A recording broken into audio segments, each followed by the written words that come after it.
How about a 3-pound chicken, you're all dying to ask me? Well, the answer to that is over 2 hours, nearly 3 hours in 1900, 71 minutes in 1950, and 24 minutes by the end of the 20th century to earn the money necessary that would give you the purchasing power to buy you a 3-pound chicken. Now, what I've just described here is also relevant to the issue of child labor. This is another thing they throw against the market economy. You know, can't have free market because, you know, kids have to work, and if we had a non-market economy, the kids could just skip through meadows all day, you know, and that's the difference. But the question becomes, why are the children working? So no one asks this question. The assumption is that if you have one of these third world countries where a lot of children work, the assumption is that all the parents in that country just stink. Like, this is like a country of stinko parents. Like, we should just go in there and just take all these children away from these savages, you know, who don't know how to raise children. But we really should ask, I mean, try to understand the world around us. You know, like, why are the kids working in the first place? It's because the society they live in is so physically unproductive that if the kids don't work, the family starves. That's why they work. That's why child labor has existed since the beginning of time. It's not like people said, okay, capitalism's here, kids, off to the mines. Kids have been working forever in every society. It never occurred to anyone that someday you could live in a society in which your labor was so productive, thanks to the capital goods at your disposal, that you could work and earn enough purchasing power so that your kids wouldn't have to. Never occurred to anyone. But look at what we have here. I mean, look at it in our society. Think of how much more work one person can do with a steam shovel than he could do with a regular shovel. And multiply that, extrapolate that through our whole economy. But up till the free market came along, up to the capitalist economy, everybody just assumed, okay, life consists of grinding poverty and then you're dead. Everybody assumed that. So nobody in the year 1100 is going around protesting poverty. No one. You will not find anyone protesting poverty or having a hunger strike or a candlelight vigil about poverty, because everybody assumed, of course you're going to be poor. That's the way life is. You're poor. Live with it. I mean, even the king has to urinate and then toss it out the window, because they didn't have flush toilets until very recently. The king, for heaven's sake. All right, now that one, Chad may end up bleeping out. We'll have to just see. But, so you understand my point, that it's only when the free market comes along and we see that poverty begins to diminish, that people become impatient with poverty, and they say, wait a minute, they say, for the first time, it seems possible that poverty could be done away with. Then they start complaining about it. But what's the point complaining about it when you think it is a fixture of life? So in terms of the child labor issue, child labor goes away not because you pass a law saying children aren't going to work. It goes away because the economy, thanks to the free market, becomes capital intensive enough that it can produce enough stuff that mom and dad can work, the kids don't have to. That's what does it. Now you can say, but wait a minute, I know we've had child labor laws. Oh yeah, those things are just super. They work great. There's no evasion of those laws at all. Those are really well observed. In fact, in Bangladesh, the British charity Oxfam pointed out that when a bunch of Americans and Europeans were griping and complaining about child labor in Bangladesh, and I don't mean to make light, I mean, nobody likes child labor. The point is, to say that we can just pass a law against it is like saying we'll pass a law against gravity and then we'll all fly. I mean, I wish the world were that simple. Like, yeah, there's something about the world I don't like. I'll just pass a law and it'll just go away. I mean, how childish and juvenile is that? But anyway, that's how, unfortunately, a lot of our teachers seem to think. But anyway, so they're got this big campaign against child labor in Bangladesh. So what happens? Did child labor go away when Bangladesh got rid of it? The Bangladesh government got rid of it? No. What happened was, as Oxfam reported, the children either went into prostitution instead, which is, you know, as bad as it is to work in a sweatshop, you know, obviously it could be worse. They either went into prostitution or they starved. That's what happened. Well, nice going, geniuses. Way to solve that problem. But that was the approach. Even the International Labor Organization, which doesn't concede anything like this, admits that, okay, the reason the kids are working is that the society is so poor that they're contributing at least a quarter of the family income. And when you're living in a society like that, if you lose a quarter of the family income, that's it. You're dead. That's it. So what they need is more capitalism. And that would sound like no one would take this seriously, right? I mean, on MSNBC or whatever. But that is obviously, when you think about the logic of it, that is obviously what they need. There is no other physically plausible solution. The Misplaced Fear of Monopoly by Thomas E. Woods, Jr. Historian Bert Folsom made an important distinction in his book, The Myth of the Robber Barons, between political entrepreneurs and market entrepreneurs. The political entrepreneur succeeds by using the implicit violence of government to cripple his competitors and harm consumers. The market entrepreneur, on the other hand, makes his fortune by providing consumers with products they need at prices they can afford, and maintains and expands his market share by remaining innovative and responsive to consumer demand. It is only the political entrepreneur who deserves our censure, but both types are indiscriminately attacked in the popular caricature that has deformed American public opinion on the subject. Andrew Carnegie, for instance, almost single-handedly reduced the price of steel rails from $160 per ton in 1875 to $17 per ton nearly a quarter century later. John D. Rockefeller pushed the price of refined petroleum down from more than 30 cents per gallon to 5.9 cents in 1897. Cornelius Vanderbilt, operating earlier in the century, reduced fares on steamboat transit by 90, 95, and even 100% on trips for which a fare was not charged. Vanderbilt earned his money by selling concessions on board. These are benefactors of mankind to be praised, not villains to be condemned. To be sure, there are caveats, as there always are in history. For a time, Carnegie did support steel tariffs, since he substantially reduced the price of steel rails, though this political position of his did not harm the consumer. Other critics will point to the Carnegie and Rockefeller foundations and the dubious causes these institutions have supported. Their objection is irrelevant to the specific question of whether the men themselves, in their capacity as entrepreneurs, improve the American standard of living. The question is not even debatable. Mainstream economics identifies monopolists by their behavior. They earn premium profits by restricting output and raising prices. Was that behavior evident in the industries where monopoly was most frequently alleged to have existed? Economist Thomas De Lorenzo, in an important article in the International Review of Law and Economics, actually bothered to look. During the 1880s, when real GDP rose 24%, output in the industries alleged to have been monopolized for which data were available rose 175% in real terms. Prices in those industries, meanwhile, were gradually falling and much faster than the 7% decline for the economy as a whole. We've already discussed steel rails, which fell from $68 to $32 per ton during the 1880s. We might also note the price of zinc, which fell from $5.51 to $4.40 per pound, a 20% decline, and refined sugar, which fell from 9 cents to 7 cents per pound, 22%. In fact, this pattern held true for all 17 supposedly monopolized industries, with the trivial exceptions of castor oil and matches. In other words, the story we thought we knew from our history class was a fake. Or another area, I remember, good grief, I remember when I was in high school, I remember reading the textbooks I was being given in high school, and I remember thinking, there is something rotten in here. There is something that is just not right. And in particular, I remember the way big business was treated. Now, you can't make any blanket statements about big business, because sometimes businessmen are wicked and should be behind bars. I mean, there's no question about that. They have all the same moral foibles the rest of us have. But at the same time, you also can't go to the other extreme and say, all businessmen are evil. They're all evil. All they do all day is exploit people. And because of big business, if big business had their way, we'd all be crawling around, eating dirt, working 80-hour weeks for a cent an hour.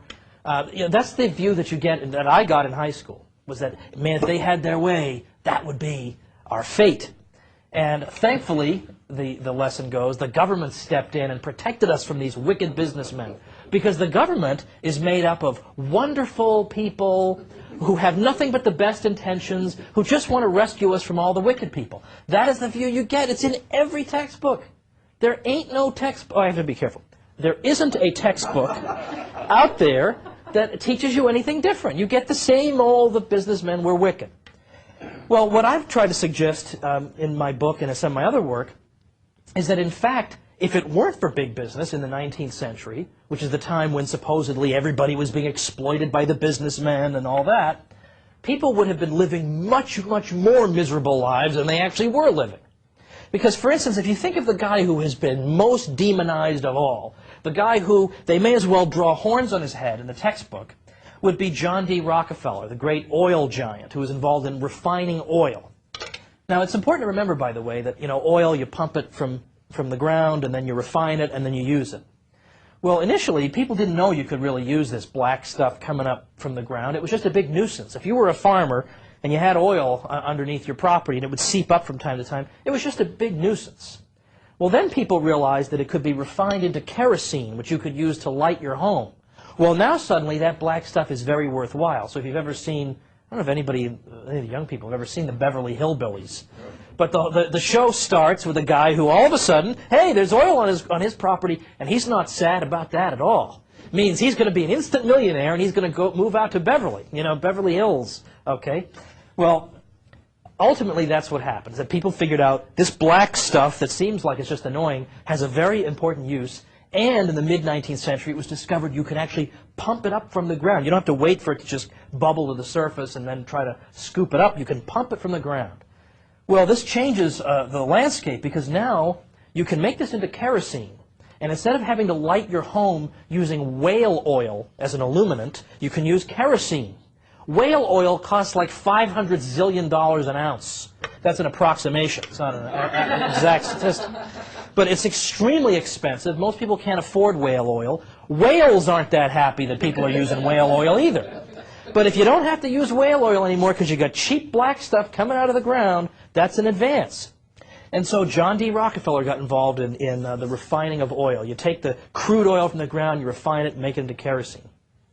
Well, the interesting thing about Rockefeller is sort of twofold. First, when Rockefeller first got started in this, kerosene was $1 a gallon. By the time Rockefeller was done, it was 10 cents a gallon. Now imagine something, in our day, nothing really other than computers seems to go down in price. Imagine something going down by that many percentage points in price, and something that's so essential. You don't have to go to bed early anymore because you can't afford the whale oil to light your home. You can actually stay up late at night. Great, wonderful. I'm sure parents are thrilled at that. My kids can stay up even later than before. Great. But that is an advance in people's lives. Okay, they have a much higher standard of living as a result of this. They can get these things for much cheaper. Secondly is that Rockefeller was a stickler for efficiency. He hated wasting things or throwing things away. Okay? Now, I know we all know people who just don't throw anything away, and that's not very efficient at all. They're just things pile up, old magazines or whatever. But what I mean is that when Rockefeller would refine the crude oil, he had all this guck left over. Here's his kerosene, here's the guck. And he says, I got like piles of guck over here. I mean, I'm just throwing it away. Isn't there anything I can do with guck? That's his first instinct is, I got the guck, I don't want to just throw it away, there's got to be some use, somebody maybe needs some guck. Well, then he is able to develop 300 separate products out of guck that comes from crude oil. Now that's amazing, all right? I mean, this is not some guy to be despised and hated and draw horns on his head. I mean, we should reward that guy. I mean, yeah, he became rich. Well, he should. If he can figure out 300 things to do with guck, I'll give him a couple of bucks too. So this is an important advance. But instead, what do you read in the textbooks? Oh, he's vicious and terrible. But what you don't hear about is, well, did oil get cheaper or did it get more expensive? It got much cheaper. Now, it's true that the Rockefeller Foundation has done a lot of rotten things. That's a separate matter. The point is that as an entrepreneur, Rockefeller did great work for the average person. Or then you have Andrew Carnegie. He was involved in steel production. Every other thing in a modern economy is either made out of steel or requires steel in order to make it. So if you can cut the price of steel, you can make everything in the whole economy cheaper. You can make everybody better off. The government can make you better off by robbing your neighbor and giving you the money. But that doesn't make your neighbor better off. But if I can make everything you and your neighbor buy cheaper, that helps everybody. Carnegie was able to do that. He was so efficient that in his Homestead plant in Pennsylvania, with 4,000 men, he could produce 3 times the steel they were producing at the greatest European factory with 15,000 men. I mean, he's super efficient, such that thanks largely to Carnegie's efforts, the price of steel rails over the course of about a quarter century declined about 90%. Again, almost like the reduction in the price of kerosene. An amazing advance. So that means not only is steel cheaper, but now everything that requires steel is cheaper.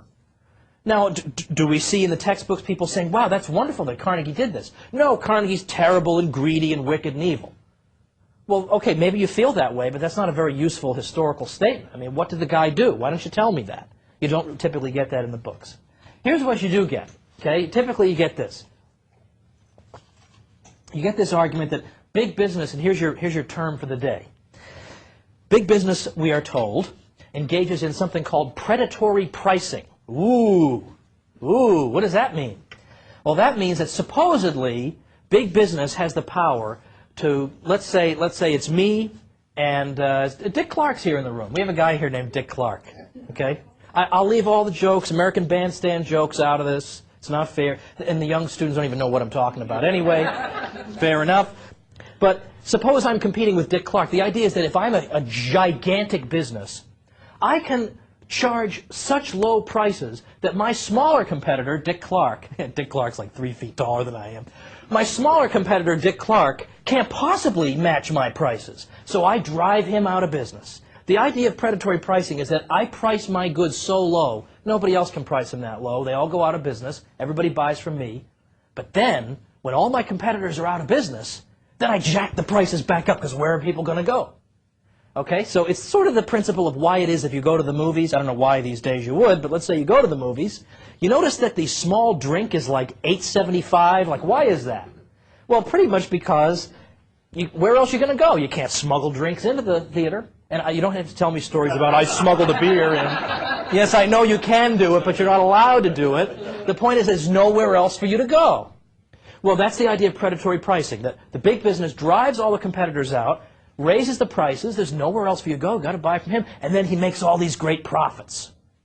Now, a lot of us sort of think, well, you know, that is what happens. Big business can do that, drives all its competitors out, and then raises price. The problem is, you almost cannot find any examples of this. This is one of the problems with the theory, is there don't seem to be any actual real-life examples. We've seen examples of businesses who lower their prices, but we don't really see examples of them then raising their prices back up. If Walmart tried to raise their prices back up, everybody would just go to Target, or they'd go to Kmart, or they'd order from Amazon. It's too difficult to do this. And even if you do manage to drive all your competitors out, new ones will pop up. If you start raising your prices again, new ones will pop up. So economists these days no longer believe in this. The general public believes in it because that's what we're told all the time. Big business wickedly drives everybody out of business by charging low prices. But economists really don't think that happens. And there's plenty of evidence to show that. And I want to give you a sort of cutesy little story to show what happens when you try this practice of charging really, really low prices to drive out your competitors, and then you get to raise your prices back up again. One of my favorite stories from American business history, which I do include in the book, involves Herbert Dow. The name may ring a bell. He ran the Dow Chemical Company. He's dead now. He would be like 187 today or something. But he founded Dow Chemical around the turn of the century, into the 20th century. And he's a great chemical genius. And he was a really, really hard worker. I mean, really hard worker. He would work 18 hours a day and then sleep at his chemical factory and then start up his day again. Now, sure, it meant he grew like a second head and a third arm from hanging around chemicals all day, but it was rewarding enough for him to see his business prosper. Now, what's the deal with this Herbert Dow? He develops a particularly cheap way of producing a chemical none of us use or have heard of called bromine. Now, bromine to this day is still used in film developing, in dyes. It's used to sedate people. There are a variety of uses for bromine. But he could sell it really cheaply. So he's selling bromine in the U.S. and, you know, as you can guess, if you sell bromine in the U.S. after a while, you get a little bored with it. Where else can I sell bromine? So he thinks, how about Europe? I'll sell chemicals in Europe. No problem, right? Except if you try to sell chemicals in Europe, there's a group of German chemical sellers who don't want anybody else selling in Europe. So when Herbert Dow shows up in Europe and says, hey, got cheap bromine for everybody, this cartel of German producers knocks on his door and says, oh, no, you do not. You don't sell anything in Europe. We're the German cartel. We sell the chemicals in Europe. You're not going to sell anything. And he said, well, you know what? There's no law against it. I'm going to sell my chemicals here. And so the Germans got really upset. Who does this American upstart think he is? Well, they were selling bromine for 49 cents a pound. Herbert Dow's selling it for 36 cents. So, of course, everybody's buying from him and nobody's buying from this German cartel. They're going crazy. What are we going to do to this guy? So they think, we'll destroy him. We will sell bromine in the U.S. at a price he can't possibly match. And that'll drive him out of business. So they were going to try predatory pricing. So the German cartel starts selling bromine right in Herbert Dow's backyard in the U.S. for 27 cents a pound. 27 cents a pound. So what's Herbert Dow going to do? He can't possibly match that price. Well, he's clever. He's one of the cleverest businessmen you've ever seen. Because what he does is he has his purchasing agent go buy up tons and tons of this bromine at 27 cents a pound in the U.S., and then he goes to Europe and sells it, again, at lower than 49. And so the Germans don't know what's going on, but they're saying, man, there's a huge demand in the U.S. for bromine, much bigger than we thought. How can we possibly keep up with this? So he's still going just fine. He's just buying it up at their price. So as time goes on, they lower it to 15 cents. We'll drive this guy out of business. We'll sell it at 15 cents a pound in the U.S. So he just keeps buying it up at their price and selling it in Europe. And the thing is that they're making losses. When they're selling bromine at 15 cents a pound, these Germans, they're making losses. They want to make up those losses selling at 49 cents a pound in Europe, but he won't let them. He keeps buying it up and selling it cheaply in Europe. So finally they reduce it to 10.5 cents a pound. I mean, this is going to kill them. And finally, 1908, he gets another knock on his door. Not nearly as brusque as that first knock. And so finally, they say to him, well, how about this?